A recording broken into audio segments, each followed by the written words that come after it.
Good evening, ladies and gentlemen. It is Tuesday night, and it's one of our privileges that we have as we come to you Monday night at 8:30, Tuesday night at 8:30, and also Thursday night at 8:30 for Impacting Life 24/7. Well, about once a quarter, what I do on one of our broadcast nights is instead of having a guest or having a traditional podcast, I get to share a little bit of my gift with you in the spoken word. I love to be able to speak to audiences and I love to be able to speak to people and try to inspire them. A lot of people don't realize that words are so powerful, they're so dynamic. And that's the one gift God, I feel, has blessed me with.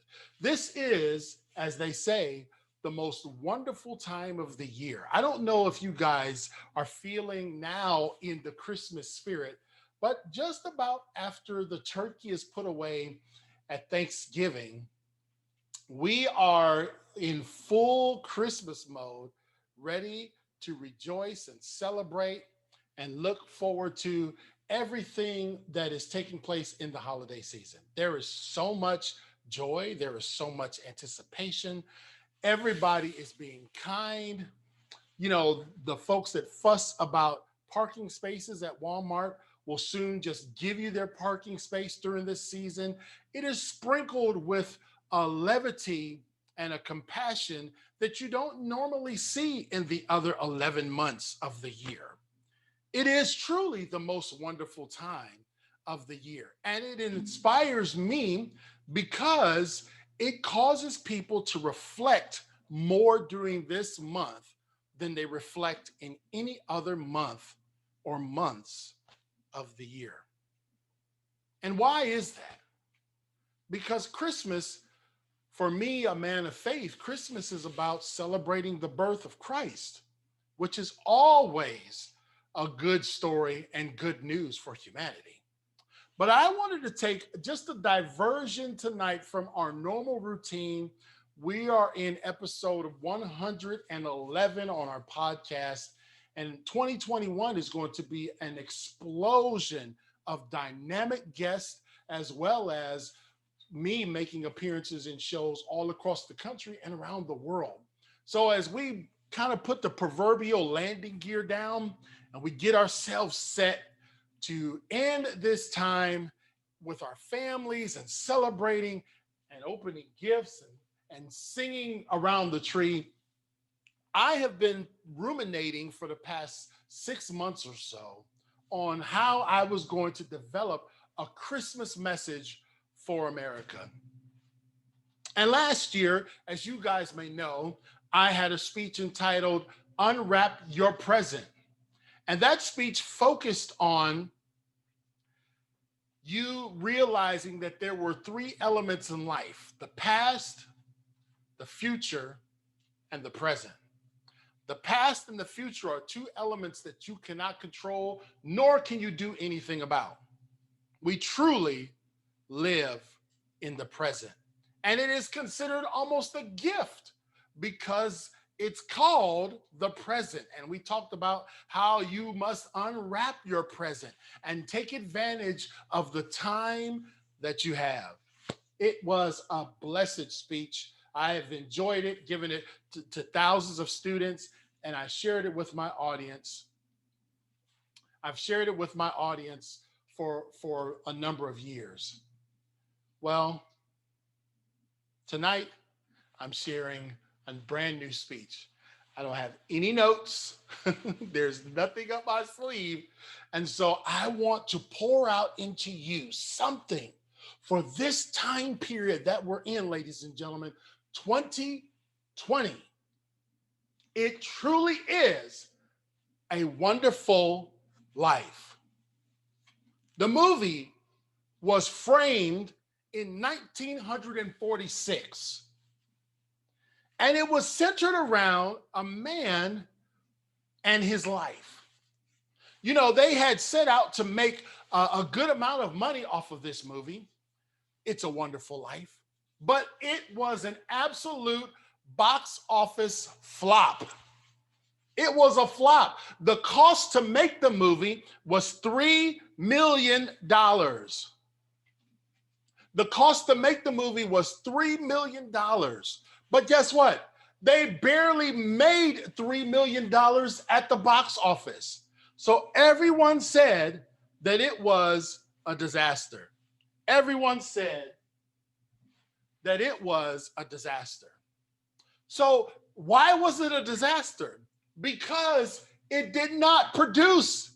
The results of this movie, if you looked at it back in 1946, December the 20th, 1946, it's like, man, it cost us $3 million to make, and it only made $3 million. We're at a loss.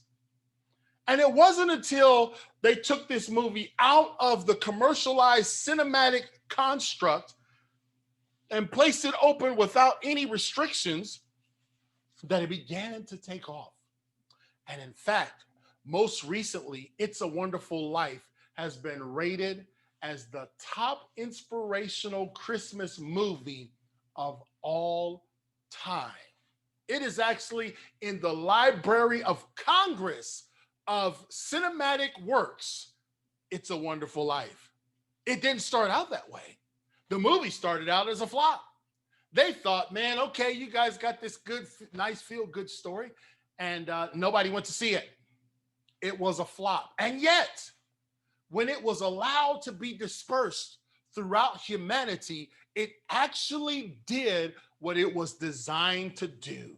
It caused people now to reflect on truly how wonderful life is. I want you to know that they thought about, maybe we made a mistake when we filmed It's a Wonderful Life. Perhaps we missed the mark because the director of this film had directed great films in the past, and there was a lot of pressure on him because, look, you've done so well. How did you make a flop with It's a Wonderful Life? You think about Jimmy Stewart, the actor, who played the notorious and very memorable character, George Bailey. The story has a backdrop in Bedford Falls, New York.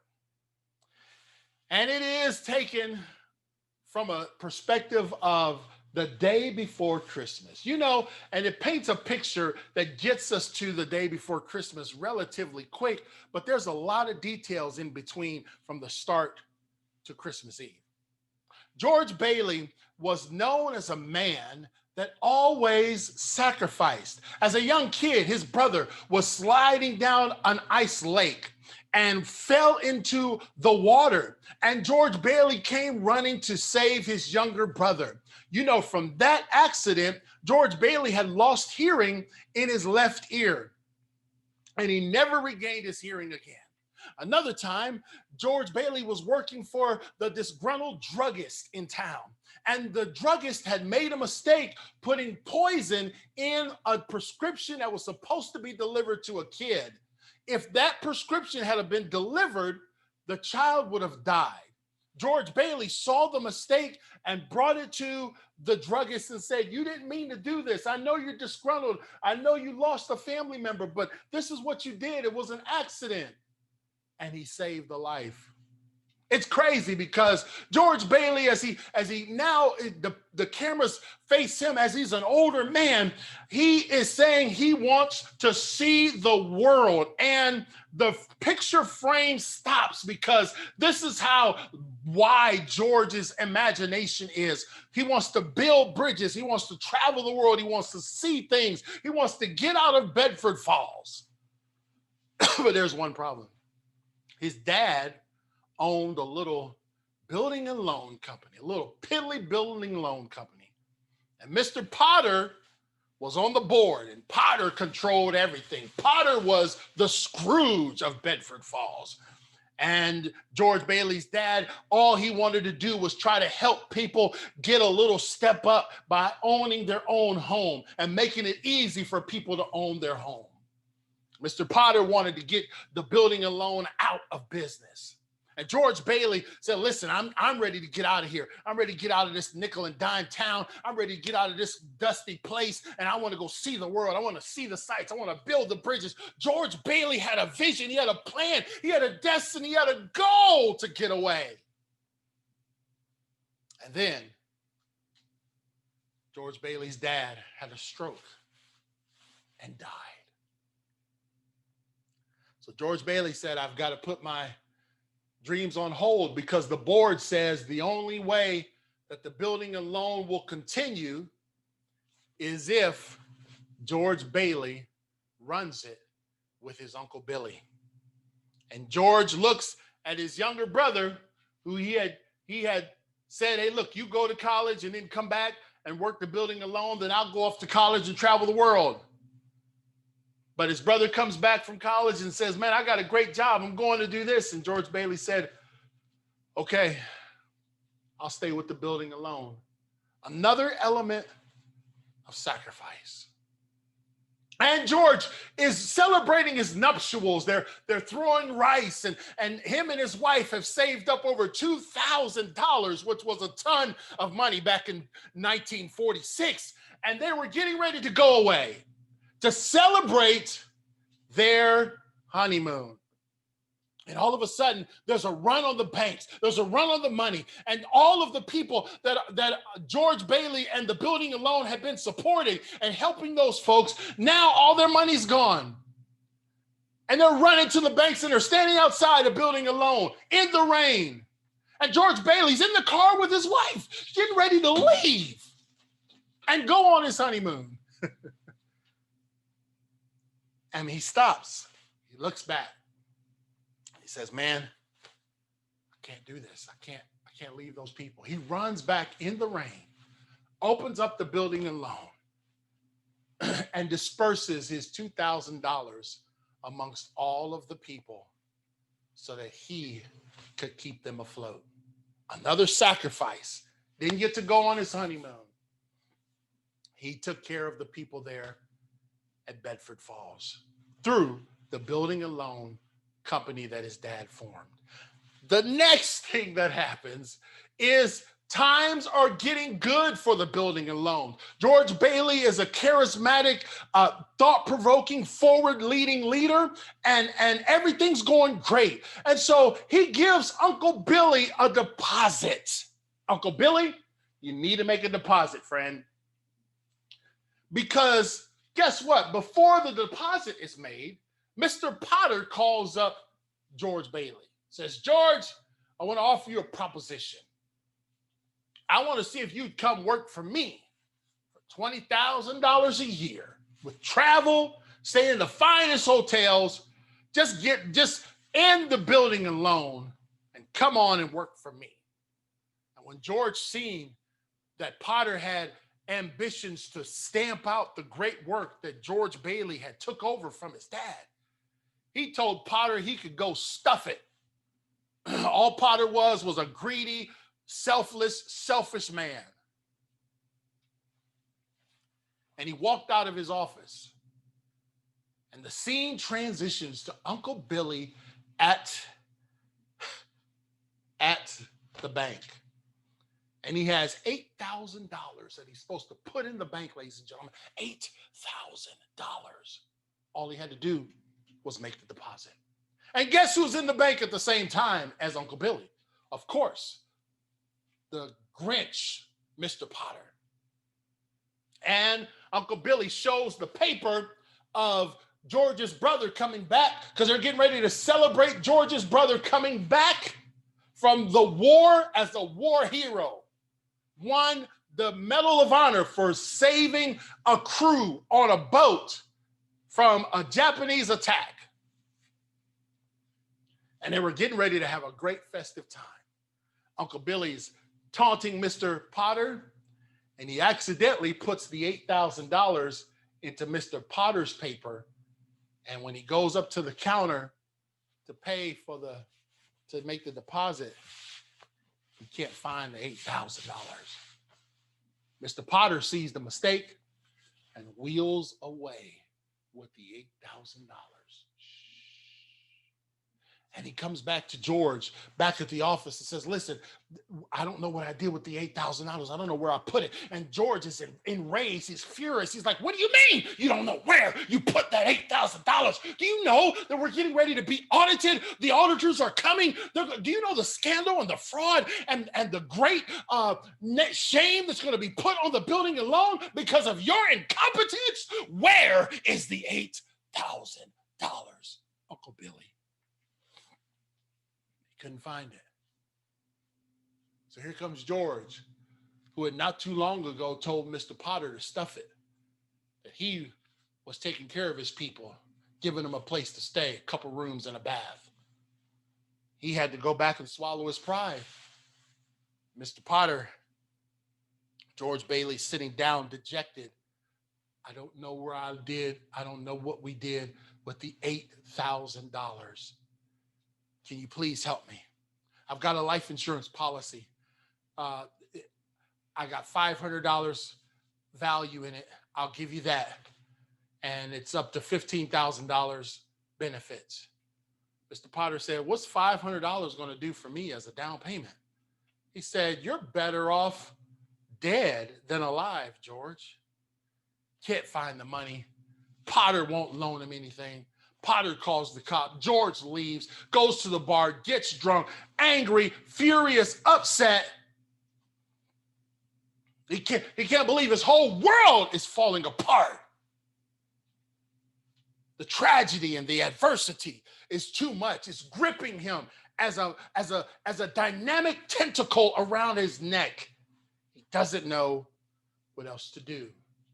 So he drives down the snowy field streets of Bedford Falls, crosses a bridge, and he decides, you know what? I shouldn't even be alive. I'm going to end it all. And George is ready to dive into the icy, frigid waters of Bedford Falls, New York, when he sees an angel. An angel has been sent to George Bailey to get him to think straight. And this angel wants to earn his angel's wings, so he's got to do a good job. So instead of trying to talk to George, he jumps in the water because guess what? George was getting ready to jump in the water, but the kind of man that George is, he said, you know what? I see somebody in need. I've got to respond. And he jumped in the water to save this angel. The angel takes George on a dynamic journey of showing him what life would be like had he not been born. Ladies and gentlemen, I hope you're listening to me. George Bailey had said, man, it's just better if I wasn't born. Who needs me around anyway? What good have I done in the world? And so the angel says, okay, here's what I'm going to do for you. You were never born. I'm going to show you what life was like. And we go back in time with his brother, his little brother, Billy. His little brother Billy didn't survive that frigid, icy water experience when he slid on the ice and slid over into the water. Nobody was able to rescue him. George wasn't there. Little Billy died. Uncle Billy he had lost his mind. He became a lunatic after George's dad died, and the building alone totally went under. He didn't get to work with his Uncle Billy. George came back and seen the town. Instead of it being Bedford Falls, it was now Pottersville, and it was full of nightclubs and raunchy places. And it was a disgrace of a town. It was nothing like it was meant to be. And it was all because George wasn't there.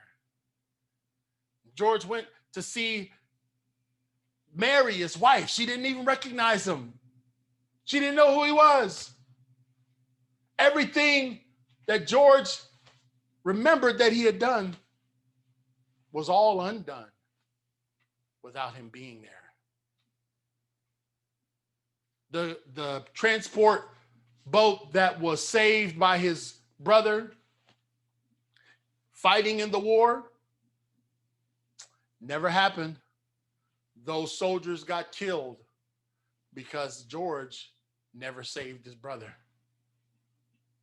I wonder if we really realize the residual and exponential impact of this life that we live. Many times we allow adversity and we allow trauma and tragedy to define us. In that moment, on that bridge, in the most dejected posture that he could be in, George Bailey said to himself, all the other things that I've done, all the things that I have right now mean nothing because of this $8,000 loss. The adversity is too great. The shame is too strong. The pain is too palpable. And as he looked back over what Bedford Falls turned into without him being there, he realized something. $8,000 or $8 million. I still have my wife. I still have my beautiful children. I still have a town that loves me. I still have a brother that's a war hero. I still have an opportunity to do good, even if I can't find $8,000. He gathers himself up after seeing all of the trauma and seeing people in the grave that should have not been in the grave, and seeing how much the town was disheveled and how everything was off kilter because he was never born. And he said, okay, that's enough. I get it. In this story, they call it a contraction. It's a wonderful life. But I want to tell you tonight, so that I don't get sued, it is a wonderful life. I want to put emphasis on it is a wonderful life. Many of us throughout 2020 have experienced dynamic loss, ladies and gentlemen. Many of us have lost jobs. Many of us have lost family members. Many of us have lost motivation, inspiration, health, wellness. Many of us have seen the same agony and diversity, and division and crisis that George Bailey experienced on that bridge. That pain, that agony, that sorrow, that loss. And I imagine that some people out there watching this broadcast tonight are saying to themselves, I've lost too much. I cannot recoup it back. What good is my life going forward? And I say to you, it is a wonderful life. Why? Because you're still in it. See, the story wasn't, it was a wonderful life. The story wasn't about George looking back over his accomplishments or his pedigree or all the things that he did great. It was the story that says, listen, George, you're here now. It is still good. And I want to tell you, all of you watching me from all across the country and around the world, I want to tell you, I don't care what 2020 has dealt us. Take 1 second and take a deep breath in. That is what is feels like. It still is a wonderful life. I still have a family. Man, I may have lost a lot. Things may have not necessarily turned out the way I wanted them to. I may have made some really dumb decisions in 2020, but every time I take a breath, I get to feel what is feels like. You know, the writers of It's a Wonderful Life wanted to make it short and use that contraction to take care of the two words. The contraction is it is, and they put it together with apostrophe ITS. It's a wonderful life. But we tonight wanted to take emphasis and make it clear and belabor the point to you that some of you are feeling like, man, if I can just get to 2021, that's not going to add 1 cubit to your life. Flipping the calendar over means nothing. It is right now still a wonderful life because you're in it. As George Bailey recouped himself and the angel took off the cloak of illusion and let George Bailey get back to himself, his lip was still busted, the car was still wrecked, the snow had still happened, the people remembered him, and he went back home and everybody loved him, even though he went off on his family and screamed and left in a tirade. And he said, you know what? If they're going to come and arrest me, that's okay. I got my family. I got the people surrounding me that love me. And that's all that really matters. As the auditor came in, ready to audit the books, we knew that there was going to be a major deficit in the financial posture of the building and loan. But the townspeople heard of the need, and the word got out. And the word got out that George Bailey, who had helped them before with his wedding money, who had helped them get into homes, built up greater neighborhoods than old Potter did.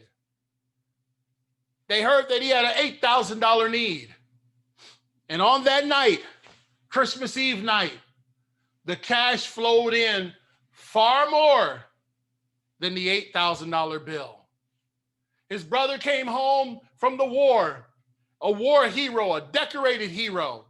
And here's what he said to George Bailey as the show began to close. Here's to George Bailey proposing a toast. You're the richest man in town. And they began to sing Old Lang Syne. Old Lang Syne talks about time. And I want you to know, ladies and gentlemen, we're only loaned this time that we have on earth for a very, very brief moment. It's a loan. It's a loan we have to pay back. The payback is when we leave this earth. But man, the lives we will have touched, the hearts we will have reached. A couple weeks ago, I was low on some funds, which is not uncommon when it's the end of the pay cycle. And there was a lady in the grocery store, and she wanted to go in front of me, and I was actually in front of her, but I let her go ahead.